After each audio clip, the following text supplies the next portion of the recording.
Hi friends, welcome to Healthy Cooking Channel.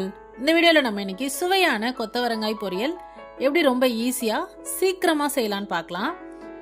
ஏற்கனவே நம்ம சேனல்ல கொத்தவரங்காய் ரெசிபிஸ் நிறைய போட்டுருக்கோம். அதோட லிங்க் நான் கார்ட்ல கொடுக்குறேன். தேவைப்படுறவங்க யூஸ் பண்ணிக்கோங்க ஃப்ரெண்ட்ஸ். இப்போ வாங்க வீடியோக்குள்ள போலாம்.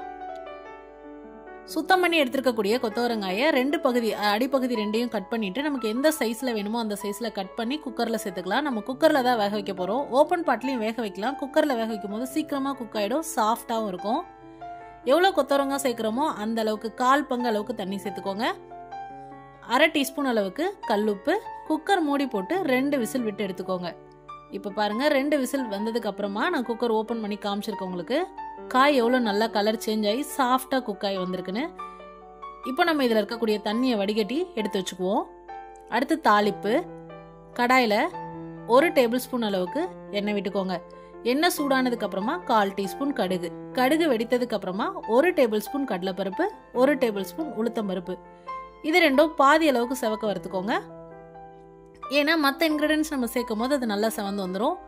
2 பல் பூண்டு நல்லா தட்டி சேர்த்துக்கோங்க. கூடவே 2 கொத்து கருவேப்பிலை. அதை நல்லா ஃப்ரை பண்ணதுக்கு அப்புறமா வெங்காயம், நான் இன்னைக்கு சின்ன வெங்காயம் சேர்த்துருக்கேன். சின்ன வெங்காயம் இல்லை அப்படின்னா பெரிய வெங்காயம் சேர்த்துக்கோங்க. வெங்காயம் பாதி அளவு வதங்கி வந்ததுக்கு அப்புறமா 2 பிஞ்ச் அளவுக்கு பெருங்காயத்தூள், காரத்திற்கு ஏற்ப தனி மிளகாய்த்தூள் நான் 1 டீஸ்பூன் சேர்க்கிறேன். மஞ்சள் தூள் 1/4 டீஸ்பூன். இந்த மசாலா பொடி எல்லாமும் அதோட பச்சை வாசனை போற அளவுக்கு வதக்கி எடுத்துக்கோங்க.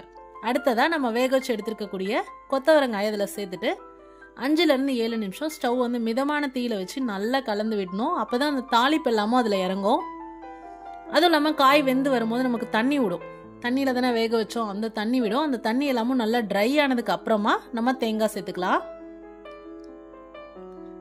5 டேபிள் ஸ்பூன் அளவுக்கு துருவின தேங்காய்.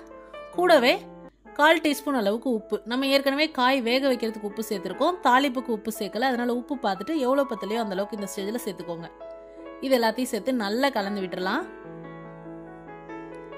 தேங்காய் சேர்த்துட்டு ஒரு 2 நிமிஷம் நல்லா அது பைண்ட் ஆகி வந்ததுன்னா போதும், ஸ்டவ் ஆஃப் பண்ணிடலாம்.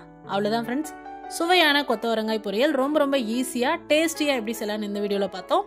சூடான சாதத்து கூட வச்சு சர்வ் பண்ணலாம். இல்லைனா எல்லா வெரைட்டி ரைஸ் கூடயும், சாம்பார் சாதம், ரசம் சாதம், இது எல்லாத்துக்கூடையும் பர்ஃபெக்டான காம்பினேஷன். ட்ரை பண்ணி பார்த்துட்டு உங்களை கமெண்ட் மறக்காம சொல்லுங்க ஃப்ரெண்ட்ஸ். இது போன்ற ஹெல்தி ரெசிபிஸ்க்கு மறக்காம ஹெல்தி குக்கிங் சேனலை சப்ஸ்கிரைப் பண்ணுங்க. இந்த வீடியோ உங்களுக்கு பிடிச்சிருந்தா லைக் பண்ணுங்க, ஷேர் பண்ணுங்க, கமெண்ட் பண்ணுங்க. தேங்க்ஸ் ஃபார் வாட்சிங்.